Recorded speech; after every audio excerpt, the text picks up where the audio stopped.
Bonjour Glazaïdo Kevin. Bonjour à toi aussi. Mais ça fait longtemps qu'on a vu Glazaïdo Kevin. Tu as grossi. Quel est ton secret? Qu'est-ce qui fait que tu grossis autant? Là j'ai un peu fondu. J'étais plus gros que ça. Mais compte tenu de ma taille, j'ai dit mais c'est pas la peine, il faut diminuer un peu la forme. Parce que je vais finir par devenir une boule.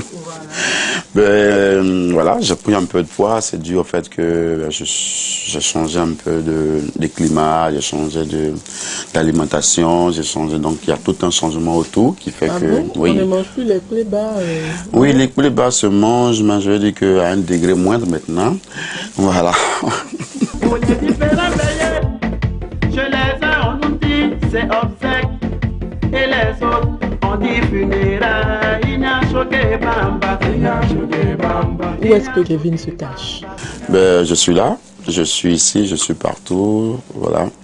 Je vis désormais en Europe, voilà. Donc, c'est là-bas que j'ai décidé de me baser. Et puis voilà, venir de temps en temps au pays, faire mes trucs, mener mes activités. Parce que là-bas, il y a des opportunités de travail, de formation et tout ça. Donc, j'essaie un peu de préparer la pré-scène. Voilà, c'est ce que je sais. Et ça fait combien de temps que tu es là-bas? Oh, ça fait 2 ans maintenant que je suis installé là. D'accord. Avec madame, il me semble. Ah, oui, je suis là-bas avec madame, voilà. On a ouï dire qu'elle est ivoiro-allemande. Oui, bien sûr. D'accord. Ouais. Et ça se passe bien. Est-ce que c'est à la faveur de ton union avec madame que tu t'es retrouvé en Europe ou étant là-bas, on s'est rencontrés? Non, on se connaissait auparavant et quand j'ai décidé de partir, voilà, je suis parti directement en Allemagne. Voilà. Et c'est pas forcément, ça me gênait pas de rester ici, qu'elle soit là-bas, mais je dis que c'est parce que j'ai décidé cette fois-ci de vouloir rester là-bas maintenant. Donc c'est pas forcément elle qui m'a attiré, mais c'est plutôt les opportunités qui s'offrent à moi par rapport à mon boulot et tout ça. Donc c'est peut-être ce qui a fait que je suis maintenant installé là. D'accord. Alors, Kevin, on sait qu'il a toujours fait partie de l'écurie des humoristes et comédiens ici en Côte d'Ivoire. Qu'est-ce qu'il en est de ta carrière dans ce domaine? Je continue de mener mes activités au niveau de l'Europe. N'oubliez pas qu'il y a une forte communauté francophone qui vit en Europe. Donc Kevin, c'est pas l'artiste qui est connu seulement qu'en Côte d'Ivoire. Mes images passent partout, dans tous les pays africains francophones et même les pays européens francophones. Donc je suis toujours sollicité pour des prestations, ça et là. Ça peut être des Camerounais, des Congolais, les Ivoiriens, les Sénégalais. Dans le domaine de l'humour? De l'humour, bien sûr. Bien sûr, vous savez que l'humour ivoirien passe partout et puis notre langage, notre façon de nous exprimer plaît beaucoup aux autres Africains non ivoiriens. Donc je suis toujours sollicité pour mes prestations. La preuve, là, le 20, je joue à Lyon, à la suite d'une soirée organisée par une association d'Ivoiriens là-bas à Lyon. Donc voilà, ça peut dire que je continue à mener mes activités.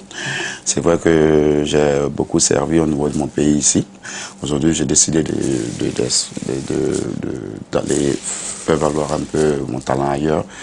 Je crois que c'est pour l'intérêt du pays toujours. Quels sont tes modèles dans la vie ou des personnes qui t'ont inspiré? Oui, je parlerai peut-être dans l'art, dans les médias et tout ça. Peut-être que je citerai monsieur Georges Taï Benson qui ne mâchait pas ses mots. Après lui, je connais un monsieur qu'on appelle Barthélemy Nabo. C'est des personnes que je côtoie qui ne vont pas de la cuillère. Et quand il y a quelque chose, tout de suite on te fait savoir. Ça fait mal, mais on t'aura dit la vérité. Et ça te permet de te corriger et puis d'aller de l'avant. Quel est ton regard réel sur l'humour ici en Côte d'Ivoire, la nouvelle génération? C'est une génération qui, je dirais, a révolutionné quelque chose. C'est vrai que nous avons commencé avant, puisque c'est nous qui avons permis que l'humour soit joué en salle, pour que le palais de la culture soit rempli. C'est vrai, aujourd'hui, je suis content de voir des petits frères comme Manfi, comme Agalawal, comme Boukari, comment il s'appelle, Joël. C'est bon, c'est bien. Mais je fais un constat. Généralement, ce sont les mêmes histoires que X a rencontrées ici, qu'on retrouve avec Z dans telle autre salle. Je crois qu'il faut travailler, il faut crier. Il faut crier, les histoires, il y en a assez. Voilà, il faut pas tomber dans la facilité. Il ne faudrait pas tomber dans la facilité, il faut bosser. Plus on est créatif, plus ça donne quelque chose de beau. Donc pour moi, je les exhorte à vraiment crier. À vraiment crier, ne pas se choper les histoires, et puis c'est les mêmes histoires, on attend, et ça fait pas bien. Ça fait pas bien, mais c'est une génération qui a mon soutien. La plupart, je suis en contact avec la plupart. Là, je suis arrivé, j'étais avec Agalawal, le magnifique. À chaque fois, on a des occasions, on se croise à Paris. Et on a même joué ensemble à Paris sur une scène au revoir 2013. Pas bonjour. Ah, au revoir. Non, j'étais pas bonjour. J'étais au revoir 2013. On a utilisé la même scène, voilà. Et bonjour, je n'ai jamais participé à une seule édition de Bonjour. Voilà, donc... c'est un choix ou parce que les circonstances... Pas forcément un choix. Ça dépend de ceux qui sélectionnent les humoristes. Peut-être qu'ils ne me trouvent pas bon humoriste. Voilà. Donc, je ne vais pas aller plus loin que ça. Mais tu le souhaites bien. C'est un espace d'expression. Si moi, je m'exprime partout, on m'invite. Hein. Donc, s'ils me sollicitent, il n'y a pas de souci. J'irai faire mon travail. Et je crois que, normalement, l'édition qui est passée, il y a eu un souci avec les artistes qui devaient venir. J'avais été contacté juste après le au revoir. Quand ils sont arrivés, qu'il y avait un souci de visa ici, ils m'ont contacté. Je leur ai dit OK, auparavant. Et après, quand les artistes qui étaient à la une sont arrivés, ils m'ont rappelé pour dire bon, ils sont là, mais il n'y a pas de souci. Puisque je venais pour sauver une situation. Si on pense que je peux sauver une situation, c'est que je suis un bon humoriste. Excuse-moi mon frère. Oui. Je sais chaque fois là, j'ai perdu mon cousin Baïdi. Bon Joe, ça on n'a pas les mêmes problèmes. En même temps qu'il s'est retourné, il voit une vache, des gens en bas, des chaises en paix. Il n'a pas cherché à comprendre.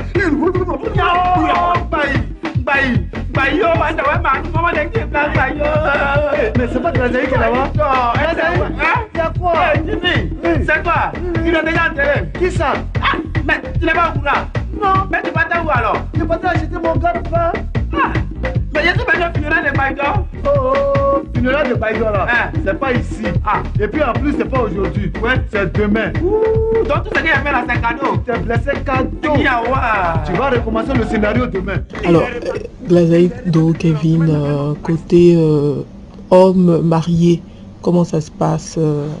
Qu'est-ce que madame déjà pense du métier que tu exerces et comment est-ce que vous le gérez au quotidien? C'était un métier comme tout métier, tout bon métier. Et moi, je suis là-dedans. Elle m'a trouvé là-dedans. Donc, j'ai vidé ça. Est-ce que le Kevin qui dit Segbé, on le retrouve aussi un homme de foyer qui aime bien dire Segbé? Est-ce que ça crée des clashs? Non, ça ne peut pas créer des clashs parce que quand tu vis dans un environnement, c'est ce que tu souhaites que tu essaies de poser dans l'environnement.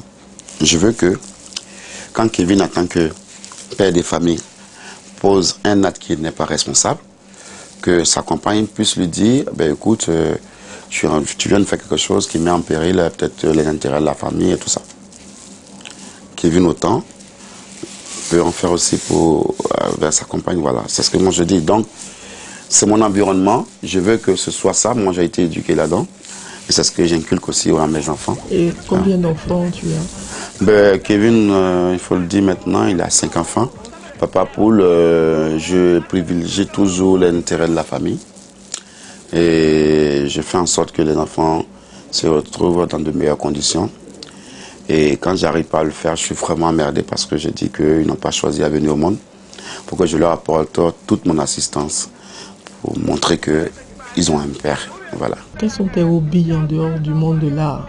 J'aime bien me retrouver à la plage, au cinéma.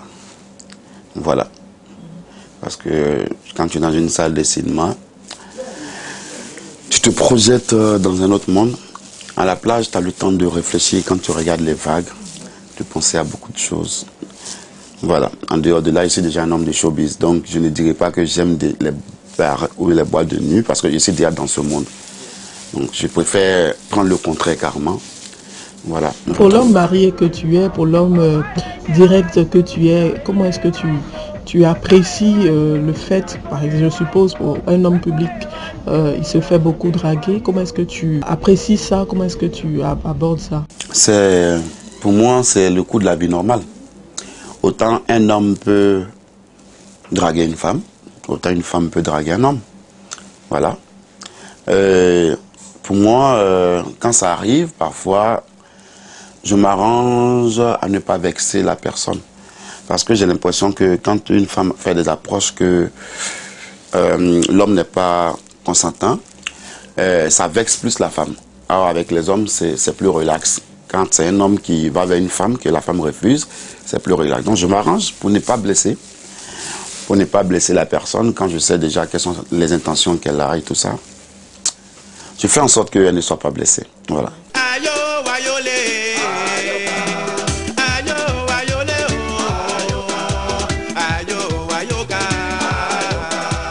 Et qu'est-ce qui peut rendre Kevin triste dans la vie? Qu'est-ce qui peut te rendre triste? Oh, ce qui peut me rendre vraiment triste, c'est quand je me sens trahi par quelqu'un.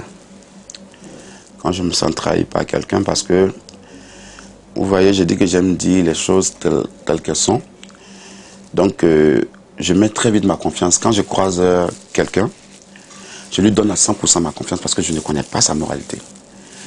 Et si la personne ne me dit pas qu'elle est réellement, que je découvre qu'elle est lâche, elle est hypocrite, je ressens 2 fois, je dirais, le mal qui pourrait venir une seule fois si auparavant je savais à qui j'avais affaire. Voilà. Tu as essuyé beaucoup de trahisons? Oui, les trahisons, vous savez, c'est des choses que nous vivons tous les jours. Tous les jours, et c'est ça aussi, c'est la vie. Est-ce qu'il y a eu une trahison qui t'aura marqué et désormais tu évites de passer par ce chemin-là? J'ai déjà dit oui. Donc, il n'y a pas qu'une seule trahison, il y en a eu plusieurs.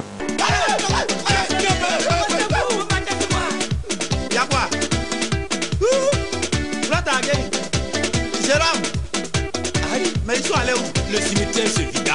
Razaï se retrouva seul dans le tombeau. Au-dessus de sa tête, le cercueil qui bougeait. Et il bougea. Il bougea. Je m'amusais. Je vais partir en main.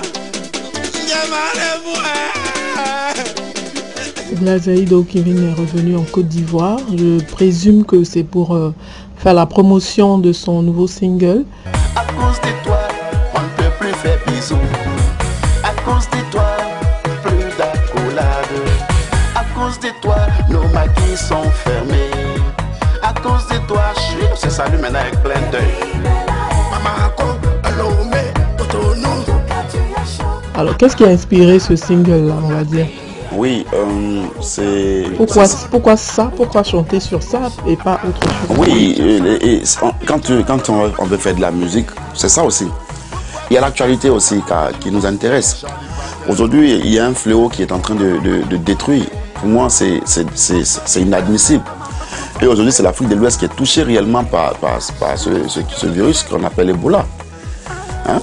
Et si on ne se lève pas, nous qui sommes publics, nous qui tout de suite, quand on pose un acte, tout le monde nous regarde, on est très écoutés, nous les artistes. J'ai dit, mais tiens, moi je vais le faire. Je vais le faire, je vais juste chanter parce qu'il y a des victimes, c'est des familles qui perdent leurs parents, c'est ça. Donc voilà pourquoi je me suis levé les libères. Il faut que je fasse un truc sur Ebola. Et puis voilà, et pour apporter aussi ma contribution. Si je ne peux pas trouver le remède maintenant, que je peux consoler certaines personnes avec la musique et le truc, voilà. Voilà comment j'ai pensé à ça, quoi. C'est quoi le titre du single? Celui-là? Oui. C'est Stop. Stop. Tout simplement. Oui, Stop. Stop. Stop. Et à l'écoute, tu sauras que je parle de l'Ebola. Est-ce que tu as un prélude à un album? Oui, l'album, je suis en train de travailler là-dessus.